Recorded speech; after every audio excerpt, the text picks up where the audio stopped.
Hello, and welcome to our impactful projects and planning micro training series. I'm Jamie Asdani. In today's session, we'll talk about why and how to consider project feasibility. From a project management perspective, project feasibility is the assessment of a project's elements to determine the project's potential for success. Essentially, project feasibility asks, is this project something we can and should actually do? Project feasibility assessments typically look at whether an organization has the capacity to meet a project's technical, budgetary, legal or regulatory, operational, and time requirements. Great. But is this level of assessment even necessary in mission-driven organizations? I'd say yes. So it's really been my experience, particularly in mission-driven organizations, that we conflate project feasibility with adequate project funding. So ideally, we would consider project feasibility as part of our project approval process. I've talked in other in other micro trainings about project approval, so I'm not going to spend more time on that here. But what I've seen in mission-driven organizations is that because our projects are often only possible with grants or special funding, it's really tempting to decide that if we get the money, we move forward with the project. But budgets and funding are only one part of feasibility. And when we put too much reliance on funding approvals as our only test of feasibility, we often miss other important considerations.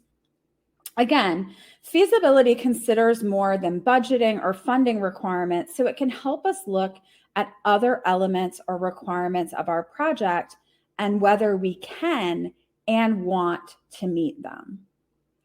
All right, so what does project feasibility assessment look like for mission-driven organizations?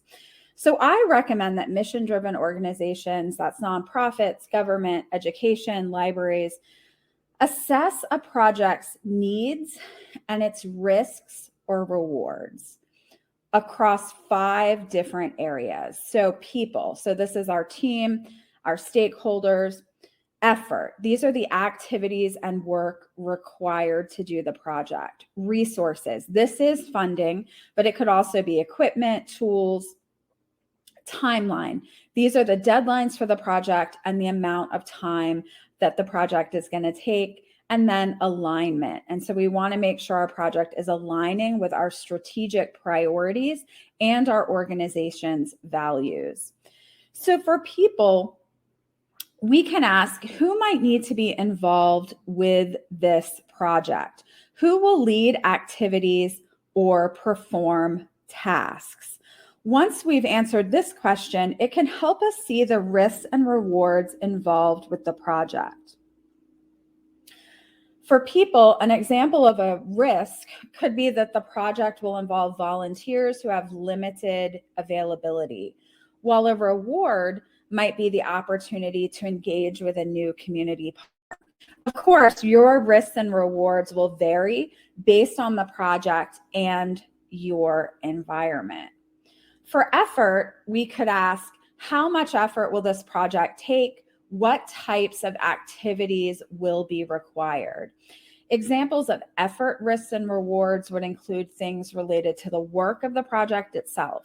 So perhaps the work of this project will need more oversight than is typical of other work we do or projects that we do. Or perhaps this project is really going to involve an untapped, unused skill set within your organization's existing capacity. For resources, we can ask what resources from funding to equipment will we need to contribute to this project?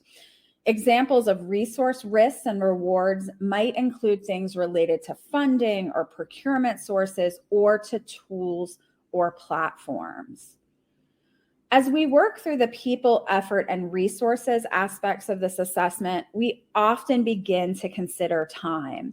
So, do our teams have the time to expend this much effort? How much time will project activities take? Do we have time to procure the resources or funding we need? So, our needs, risks, and rewards around these areas may already include some considerations of time, and that's fine. I still find it useful to consider timeline as a separate element in the assessment to ensure we are broadening our thinking beyond this specific project and considering how the project's timeline is going to impact existing operations and other projects that we have. This can really help us put the project in context with our other organizational timelines. So perhaps this project will overlap with an annual event, which could create some challenges. Or maybe the timeline for this project is really great because the project's going to be completed ahead of a busy program cycle. Lastly, we also want to consider alignment. So, are there plans or priorities that this project or the project deliverables will address? So, if it will address our plans or strategic priorities, we can think about risks and rewards related to those priorities.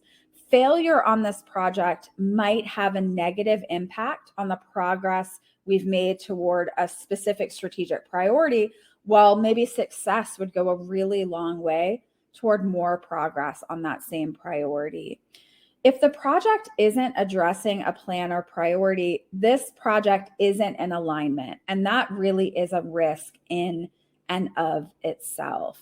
So when we put this all together, we can get a pretty good understanding of our project and how feasible it really is for our organization. When we pair this with a sustainability assessment, which I've talked about in another micro training, that looks at the short-term and long-term impacts of the project across these same 5 areas, we are really in a great position to decide whether this project is something we should pursue. Now, if that level of assessment is just more in depth than your organization is willing to undertake, we can start with a simple feasibility assessment. So we can ask 3 questions to assess feasibility. First, is this project feasible given our existing staff and resources? If not, and we need to build capacity in some way or get funding or resources, is that feasible? And finally, if we already had the capacity or resources, is this how they'd be best put to use by our organization? These 3 questions get us beyond funding as our only feasibility measure and allow us to consider our people, effort, resources, and alignment. The last question, I think, is perhaps the most powerful because even if we can do this project, should we do it? Or are there other ways we could better use our people, our resources, our time?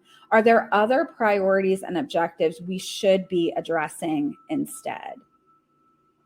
So when we are assessing a project's potential for success, it's important to think bigger than the project's potential and consider our organization's success as well. So we may be able to complete the project successfully, but will this project move our organization forward? So those are a few ideas on project feasibility. Funding capacity is not the same as feasibility. You can assess feasibility by considering project needs, risks, and rewards, and it's possible to consider feasibility with a very simple assessment. Again, our goal is to move our organization forward by carefully considering projects before approval. So as I mentioned before, project feasibility can be built into your project approval process. For more help with project approval, check out our project approval form template. This free download can help you gather the information needed about your proposed projects to assist with determining project feasibility. And it's available at yazdaniconsulting.com resources. So if you need more hands-on support leading projects and creating project processes and workflows, visit our project solutions page at yazaniconsulting.com projects to learn about our services. Great. So I'm happy to take any questions you have about project feasibility. You can go ahead and add them in the comments. I'll give folks a few moments to add their questions. If I'm not able to answer your question live, or you're watching the replay and have a question, I'm happy to respond later in the comments. Of course, you can also reach out to me directly. You can find all of the ways to contact me at yazdaniconsulting.com contact. Please reach out to me if you'd like to talk about project feasibility. Okay, so a question is, our project approval process is pretty informal. How can we be thinking about feasibility? So I would go back to those three questions. Is there a space to ask those questions when project ideas are proposed? So if someone has an idea at a team meeting or a board meeting, is it possible to at least ask that first question and that third question? Could you say something like, do we have the capacity to do this? And if we do, is this how we want to use that capacity? So I find strategic questions to be really, really powerful. And so asking a question like this might start a conversation that helps your organization think more about feasibility. It doesn't have to be on a rubric or a chart, although I do think that can bring consistency to your decision making. Okay. So another question is, how is this different than ROI? So ROI is return on investment. In many ways, it's not that different, especially when it's paired with the sustainability assessment, which looks more at the impacts of a project. And so with feasibility, we are asking about needs or investment. With sustainability, we are asking about impacts or returns. And so I do think, though, ROI, particularly in a lot of organizations, is really only associated with being about cost. So kind of like the idea of, if we get the funding for this project, we'll do it issue. I feel like feasibility and sustainability, especially for mission-driven organizations, should really kind of go beyond cost or numbers. There have actually been some pretty interesting conversations in my LinkedIn network recently about ROI for mission-driven organizations. So I appreciate the connection. I appreciate the question. It is very similar. I think this is just another way of thinking about ROI that I think probably is more applicable for a lot of our organizations. Great. So feel free to comment or reach out to me with additional questions. So thank you for participating in our impactful projects and planning micro training series. Visit yazaniconsulting.com IPP to view all of the sessions in the series and learn about upcoming micro trainings. Thank you.